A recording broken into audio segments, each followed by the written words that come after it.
Hello guys, welcome to BK tutorials. और आज हम लोग करने वाले हैं फ्लेमिंगो बुक्स चैप्टर नंबर 5 जो कि है आपका इंडिगो। तो आइए इस स्टोरी को शुरू करते हैं।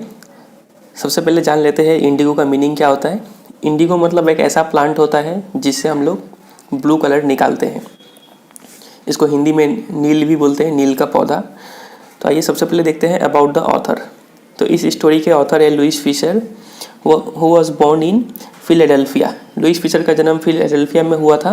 ही served as a volunteer in the British army between 1918 and 1920। इन्होंने वॉलंटियर के रूप में ब्रिटिश आर्मी में सर्व किया था बिटवीन 1918 एंड 1920। वॉलंटियर मतलब बिना किसी का दबाव में आके खुद से आर्मी को सर्विस दिया था।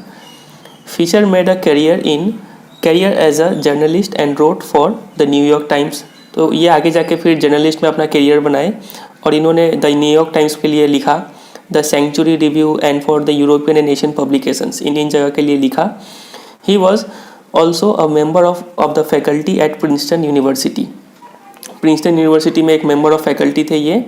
The following is an excerpt from his book life of Mahatma Gandhi. तो इन्होंने एक बुक लिखा था लाइफ ऑफ महात्मा गांधी। उस बुक का एक छोटा सा पार्ट यहाँ पर निकाल के दिया गया है। आज का जो स्टोरी है हमारा, the book has been reviewed as one of the best books ever written on Gandhi by Times educational supplement. So Times education supplement द्वारा इस बुक को, लाइफ ऑफ महात्मा गांधी, इस बुक को one of the best books बोला गया है जो कि गांधी के ऊपर लिखा गया है। तो ये था अबाउट द ऑथर। अब आगे देखते हैं, अपना स्टोरी शुरू करते हैं।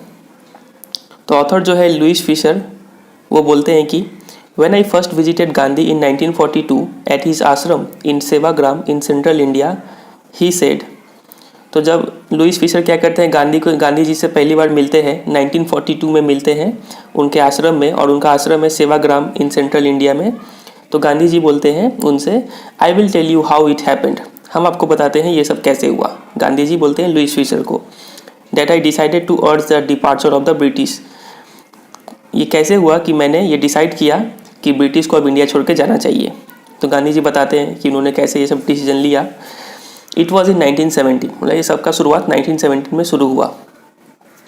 ही had gone to the December 1916 annual convention of the Indian National Congress. तो गांधी जी जो थे वो कहाँ गए थे, इंडियन नेशनल कांग्रेस का एनुअल मीटिंग हो रहा था। कन्वेंशन मतलब मीटिंग, दिसंबर 1916 में मीटिंग हो रहा था, तो वहाँ पे वो गए थे। इन लखनऊ में मीटिंग हो रहा था। There were 2301 delegates and many visitors। तो उस कन्वेंशन में लगभग 2301 डेलीगेट्स मतलब रिप्रेजेंटेटिव्स आए हुए थे और कई सारे विजिटर्स लोग आए हुए थे उस मीटिंग को देखने के लिए। ड्यूरिंग द प्रोसीडिंग्स, और जब मीटिंग चल रहा था, गांधी याद करके बोलते हैं, रिकाउंटेड मतलब रिकॉल्ड, याद करके बोलते हैं कि उसी मीटिंग के दौरान a peasant came up to me looking like any other peasant in India, poor and emaciated.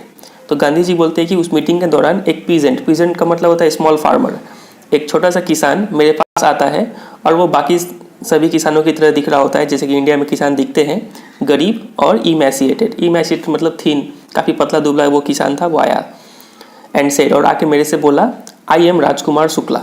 इसका मतलब वो पीजेंट का नाम था राजकुमार शुक्ला। वो गांधी जी से मिलने के लिए आया उस मीटिंग में। ये सब गांधी जी बता रहे हैं लुइस फिशर को। I am from Champaran. तो राजकुमार शुक्ला आके गांधी जी से बोलता है कि मैं चंपारण से आया हूँ, and I want you to come to my district, और हम चाहते हैं कि आप हमारे डिस्ट्रिक्ट में आइए। Gandhi had never heard of the place. तो गांधी जी ने ये चंपारण नाम के जगह के बारे में कभी नहीं सुना था। It was in the foot hills of the towering Himalayas near the kingdom of Nepal.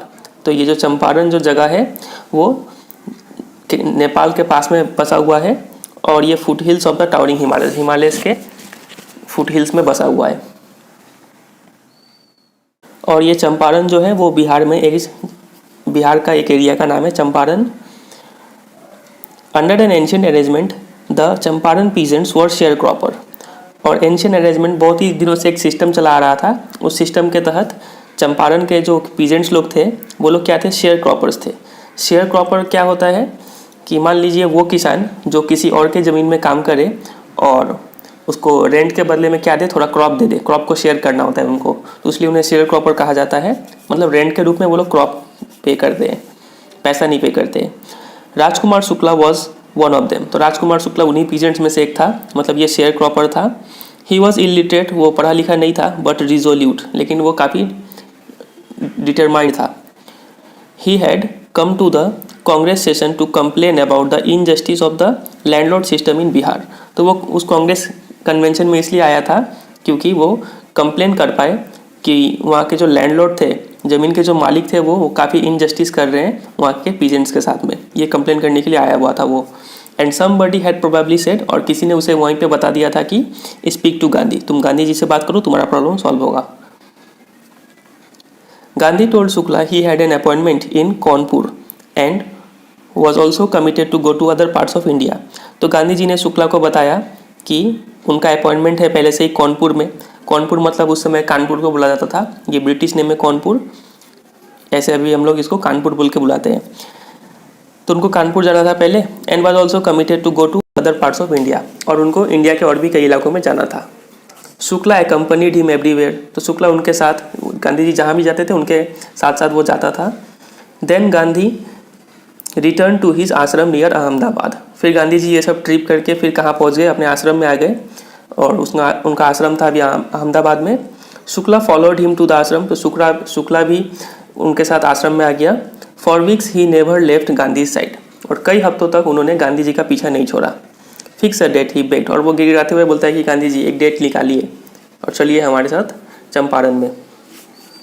Impressed by the share croppers tenacity and story, Gandhi said, तो गांधी जी उस शेयर क्रॉपर मतलब शुक्ला के टेनेसिटी मतलब दृढ़ता, उसका दृढ़ता से काफ़ी खुश हो गए, इम्प्रेस हो गए, और वो बोलते हैं कि I have to be in Calcutta on such and such a date. Gandhi ji बोलते हैं कि मुझे इस डेट में कलकत्ता जाना है।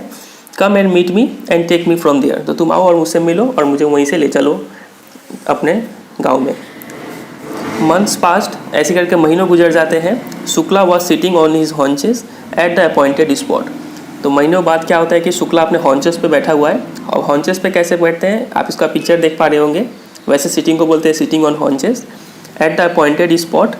और जहाँ पे गांधी जी बोले थे वहाँ पे आया था वो इन कलकत्ता में। व्हेन गांधी अराइव, और जब गांधी जी आते हैं तो वो देखते हैं कि वो हॉन्चेस पे बैठा हुआ है। He waited till Gandhi was free, तो वो इंतजार करता है कि गांधी जी जब फ्री हो जाएंगे तब उनको लेके जाएंगे। Then the two of them boarded a train for the city of Patna in Bihar. फिर दोनों मतलब गांधी जी और शुक्ला दोनों क्या करते हैं, ट्रेन पकड़ लेते हैं, कहाँ के लिए, पटना के लिए। आपको पता है पटना बिहार का एक सिटी है, कैपिटल है।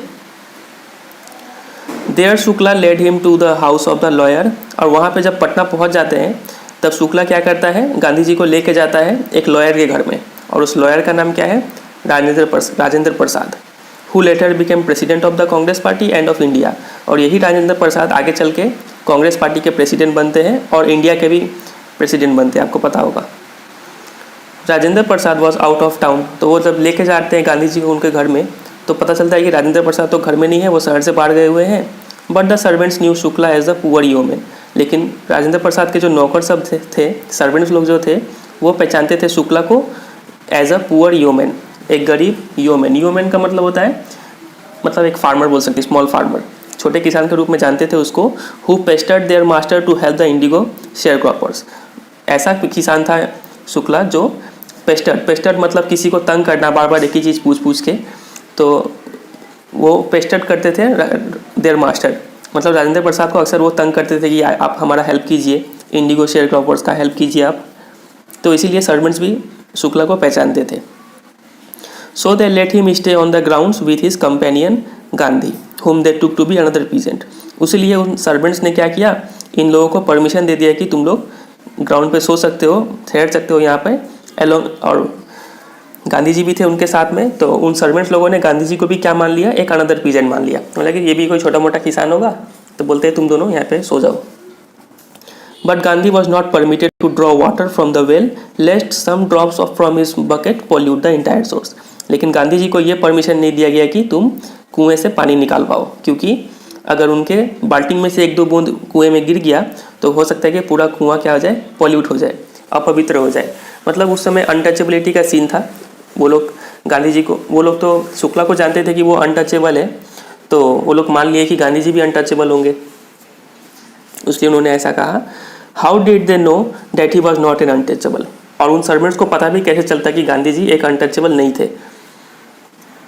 वो लोग मान लिए कि शुक्ला के साथ आया है तो गांधी जी भी क्या होंगे, अनटचेबल होंगे। Gandhi decided to go first to Muzaffarpur. तो ऐसे करके अब फिर अगला दिन क्या होता है, तो गांधी जी डिसाइड करते हैं कि पहले मुजफ्फरपुर जाएंगे, which was en route to Champaran. En route means होता है on the way to Champaran. तो जब चंपारण जा रहे होते हैं तो रास्ते में ही क्या पड़ता है, मुजफ्फरपुर पड़ता है। तो सोचते हैं कि पहले मुजफ्फरपुर ही चलते हैं। क्यों मुजफ्फरपुर पहले चलते हैं, to obtain more complete information about conditions that Shukla was capable of imparting, ताकि मुजफ्फरपुर में जाके उन्हें ज़्यादा कंप्लीट इन्फॉर्मेशन मिलेगा वहाँ के हालात का, चंपारण में कैसा हालात है। और वो हालात का जो इन्फॉर्मेशन है वो शुक्ला उतना अच्छे से नहीं दे पा रहा था। He accordingly sent a telegram to professor JB Kripalani of the Arts College in Muzaffarpur. तो इसीलिए उन्होंने एक टेलीग्राम भिजवाया प्रोफेसर JB कृपलानी को। और वो JB कृपलानी कहाँ के प्रोफेसर थे, arts College in Muzaffarpur. Whom he had seen at Tagore Shanti Niketan school. और गांधी जी JB कृपलानी से कहाँ मिले थे, उनका मुलाकात हुआ था टैगोर शांति निकेतन स्कूल में हुआ था। The train arrived at midnight. तो गांधी जी मुजफ्फरपुर पहुंच जाते हैं एकदम मिडनाइट में, और तारीख था 15 अप्रैल 1917। Kripalani was waiting at the station. तो वो देखते हैं कृपलानी जी वहाँ पे इंतजार कर रहे होते हैं। आपको पता है कृपलानी कौन है, प्रोफेसर है आर्ट्स कॉलेज मुजफ्फरपुर के, आर्ट्स कॉलेज इन मुजफ्फरपुर। तो ये सब नाम आपको याद रखना है। तो मुजफ्फरपुर जब पहुंचते हैं तो देखते हैं कि कृपलानी इंतजार कर रहे होते हैं स्टेशन पे with a large body of students, और उनके साथ कई सारे स्टूडेंट्स भी होते हैं। Gandhi stayed there for 2 days in the home of professor Malkani. तो गांधी जी वहीं पर रुकते हैं 2 दिनों के लिए मुजफ्फरपुर में। और कहाँ पे रुकते हैं, प्रोफेसर मलकानी के घर में रुकते हैं। A teacher in a government school. और प्रोफेसर मलकानी कौन है, ये एक टीचर है सरकारी स्कूल के। It was an extraordinary thing in those days, Gandhi commented. तो गांधी, अभी तो आपको पता है कि ये सब पूरा बात गांधी जी क्या कर रहे हैं, बता रहे हैं उस मतलब इस स्टोरी के राइटर को, जो कि है लुइस फिशर। तो गांधी जी बताते हैं कि it was an extraordinary thing in those days, बोले उन दिनों ये एक्स्ट्रा ऑर्डिनरी मतलब रिमार्केबल थिंग था उस समय, गांधी कमेंटेड, क्योंकि for a government professor to harbour a man like me, एक सरकारी प्रोफेसर के लिए जो मेरे जैसे इंसान को इंटरटेन कर रहा था। हार्बर मतलब इंटरटेन मतलब ठहरने के लिए जगह दे देना, उसको बोलते हैं हार्बर। तो उस समय ये काफ़ी बड़ा बात था कि कोई एक सरकारी कर्मचारी मुझ जैसे व्यक्ति को रखा हुआ था अपने घर में। इन स्मॉल, क्यों ऐसा बड़ा बात था, क्योंकि in small localities the Indians were afraid to show sympathy for advocates of home rule. क्योंकि छोटे इलाकों के जो इंडियंस लोग जो थे वो लोग काफ़ी डरे हुए थे, कि डरते थे सिंपैथी दिखाने से। किन लोगों के लिए सिंपैथी दिखाने से, for the advocates of home rule, वो लोगों के लिए जो लोग होम रूल को बढ़ावा देते थे। होम रूल क्या होता है, सेल्फ गवर्नमेंट मतलब स्वराज्य जो लोग डिमांड करते थे, उन लोगों के प्रति सहानुभूति दिखाने से ब्रिटिश गवर्नमेंट क्या करते थे, उन पे अत्याचार करते थे। तो इसलिए वो लोग जल्दी सिंपैथी नहीं दिखाते थे। लेकिन ये गवर्नमेंट सर्वेंट जो था, जिसका नाम क्या था, प्रोफेसर मलकानी, ये उन्हें अपने घर में शेल्टर दिए हुआ था। तो इसलिए बोल रहे हैं कि ये काफ़ी एक्स्ट्रा ऑर्डिनरी थिंग था उस दिनों के लिए।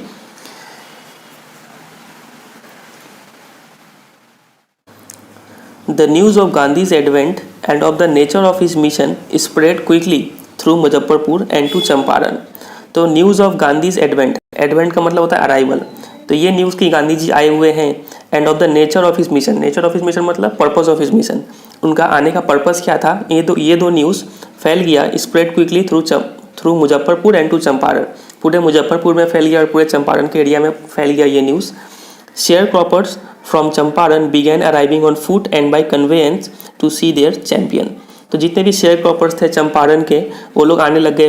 क्या तो कोई पैदल चल के आ रहा था, कोई जिसका जो सहायता मिल रहा था उससे वो आ रहा था अपने चैंपियन को देखने के लिए, मतलब महात्मा गांधी को देखने के लिए। Muzaffarpur lawyers called on Gandhi to brief him. तो यहाँ पे एक फ्रेज है कॉल्ड ऑन, ये आप याद रखिएगा, इसको आप अंडरलाइन कर लीजिए। कॉल्ड ऑन का मतलब होता है to pay a visit to a person, किसी से मिलने जाने को बोलते हैं कॉल्ड ऑन। तो ये याद रखिएगा, काफ़ी इंपॉर्टेंट है ये। तो मुजफ्फरपुर के जितने भी लॉयर्स थे वो लोग गांधी जी से मिलने के लिए आए, टू ब्रीफ हिम, उनको सब बताने के लिए आए। They frequently represented peasant groups in a court. और ये लॉयर्स लोग क्या करते थे, इन पीजेंट्स को रिप्रेजेंट करते थे कोर्ट में, मतलब इन पीजेंट्स के लिए वकील का काम करते थे। They told him about their cases, तो वे सभी लॉयर्स मिलकर गांधी जी को अपना केस के बारे में बताते हैं। And reported the size of their fee, और ये भी बताते हैं कि वो लोग कितना फ़ी चार्ज करते हैं इन शेयर क्रॉपर्स से। तो जब हम लोग ये स्टोरी पढ़ते हैं तो आप देख रहे होंगे कि बहुत सारा नया नया वर्ड आता है। ये है एडवेंट, फिर यहाँ पर देखे थे कॉल्ड ऑन, फिर ये चैम्पियन, फिर ये कन्वेंस। तो ये सब वर्ड आपको याद कर लेना है, और ये सब याद करेंगे और आप क्या करते हैं, जब भी आप कुछ भी लिख राइटिंग पोर्शन जो है आपका, जैसे कि रिपोर्ट राइटिंग, नोटिस राइटिंग, तो ये सब में आप ये सब वर्ड को यूज़ करने का कोशिश कीजिए। और इंग्लिश ऐसे ही इंप्रूव होता है धीरे धीरे, ये नहीं कि आप एक बार में कुछ जादू है ऐसा करके इंग्लिश इंप्रूव नहीं होता है। तो ये सब वर्ड को आप याद करते चलिए, अंडरलाइन करते चलिए, बार बार रिवाइज कीजिए, और जितना हो सके उतना यूज़ कीजिए इसको। आप अपने स्कूल में इंग्लिश बोलते हो तो उसमें भी यूज़ कीजिए, और जब कुछ लिखते हो तो उसमें भी यूज़ करने का कोशिश कीजिए। ये सब वर्ड्स आपको याद रखना चाहिए, ऐसे ही वोकैबुलरी इंप्रूव होता है, और कोई तरीका नहीं है। गांधी चाइडेड, यहाँ पे देखिए और एक अच्छा वर्ड आ गया चाइडेड। चाइडेड का मतलब होता है स्कोल्डेड, तो ये भी आपको याद रखना है। Gandhi chided the lawyers for collecting big fee from the sharecroppers, तो गांधी जी ने काफ़ी डांटते हैं कि इतना ज़्यादा फीस लेने का क्या जरूरत है इन शेयर क्रॉपर्स से।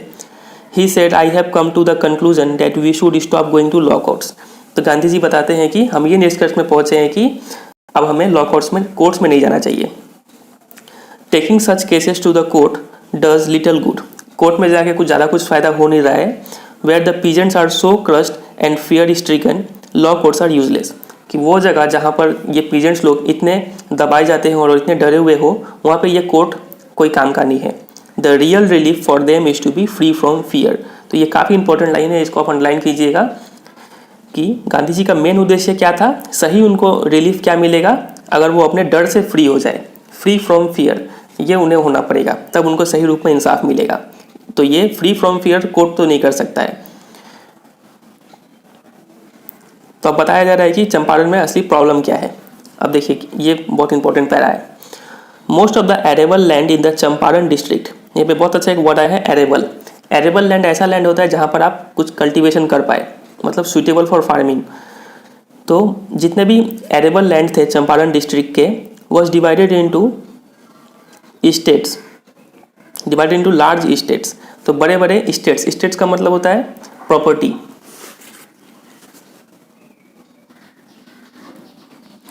मतलब ऐसा लार्ज एरिया ऑफ लैंड होता है स्टेट जो कि वन पर्सन या फिर एक फैमिली ओन करके रखा हुआ होता है, उसको बोलते हैं स्टेट्स। मतलब एक बहुत बड़ा ज़मीन जो एक इंसान या फिर एक परिवार ओन करके रखा हो।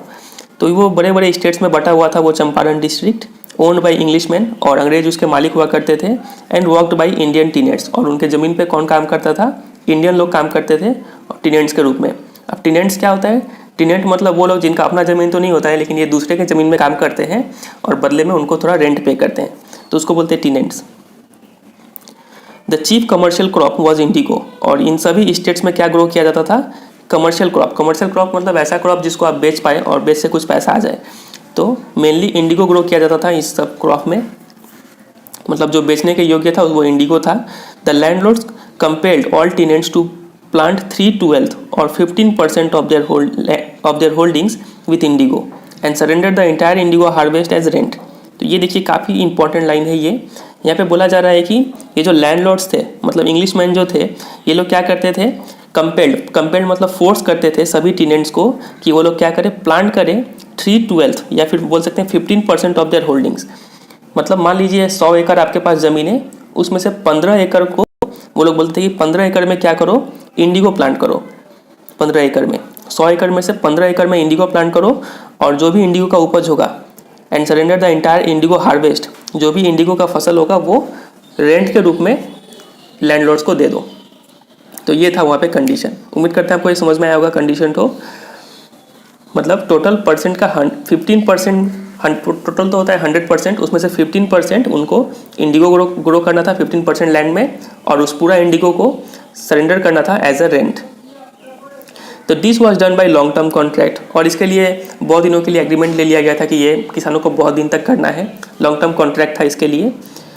Presently the landlords learn that Germany had developed synthetic Indigo. तो तभी क्या होता है कि यहाँ के जो लैंडलॉर्ड्स थे, स्टेट के जो मालिक जो लोग थे, उन लोग को पता चलता है कि जर्मनी क्या कर लिया है, एक सिंथेटिक इंडिगो डेवलप कर लिया है। आपको पता है इंडिगो क्या होता है, ऐसा प्लांट जो ब्लू कलर प्रोड्यूस करे।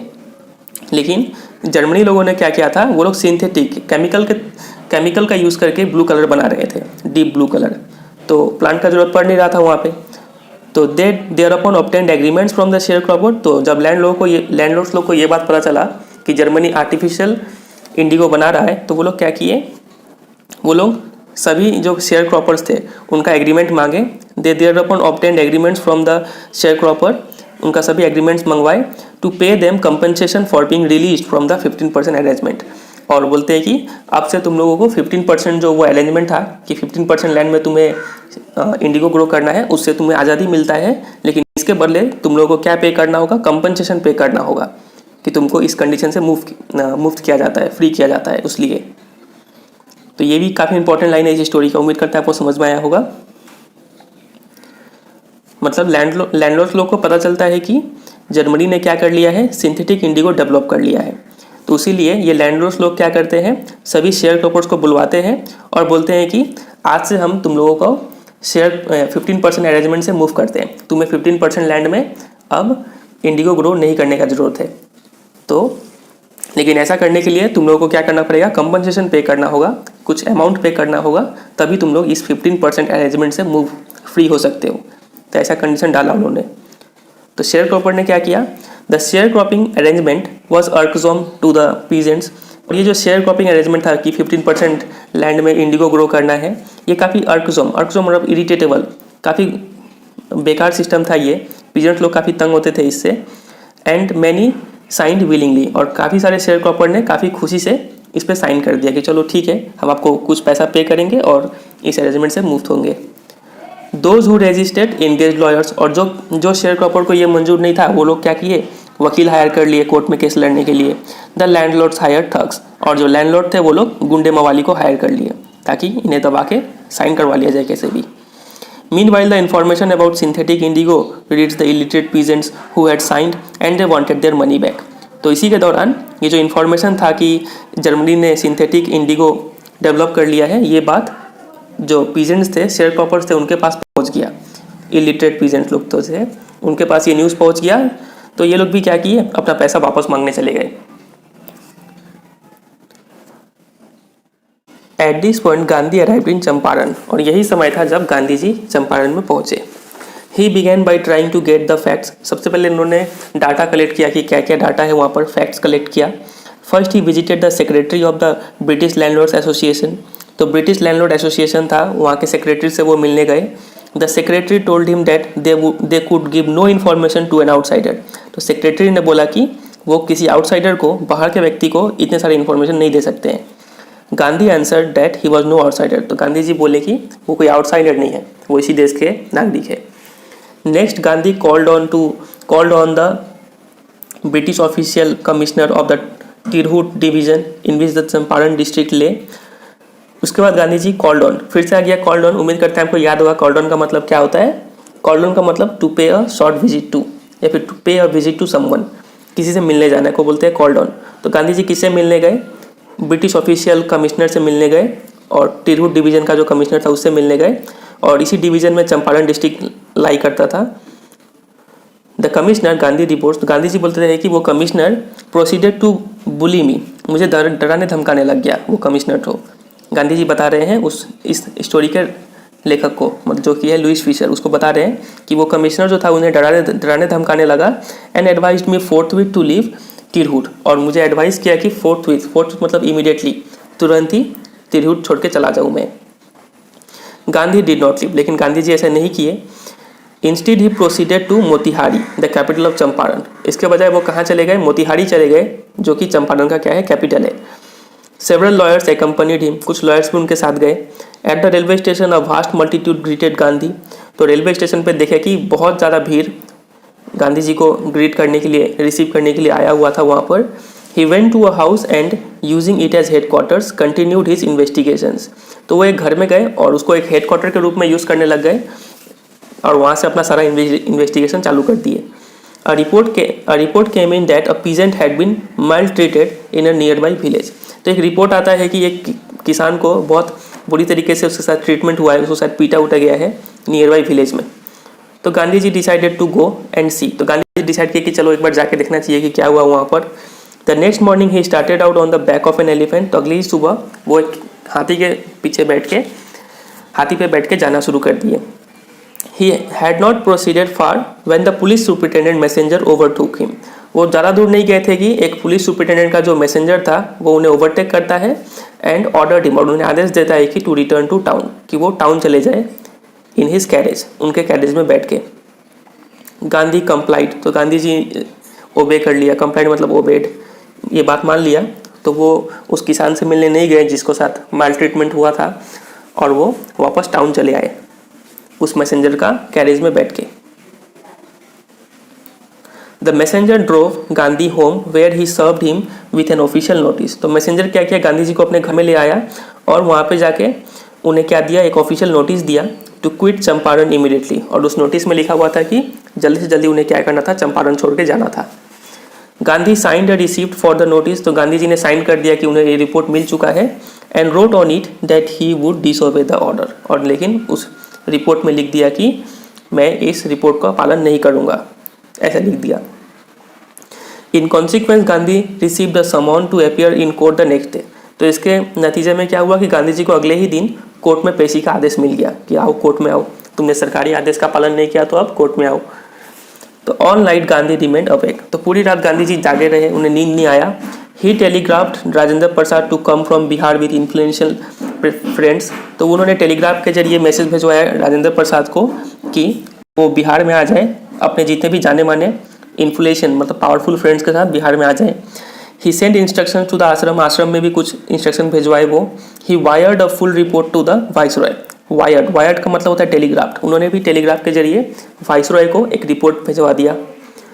Morning found the town of Motihari black with peasants. तो सुबह होते ही पता चलता है कि पूरा मोतिहारी जो शहर था, टाउन था, वो पीजेंट से भरा पड़ा है। They did not know Gandhi's record in South Africa. इन सभी पीजेंट्स को गांधी जी के बारे में उतना कुछ पता नहीं था कि उन्होंने साउथ अफ्रीका में कितने बड़े बड़े काम किए हैं। They had merely heard that the Mahatma who wanted to help them was in trouble with the authorities।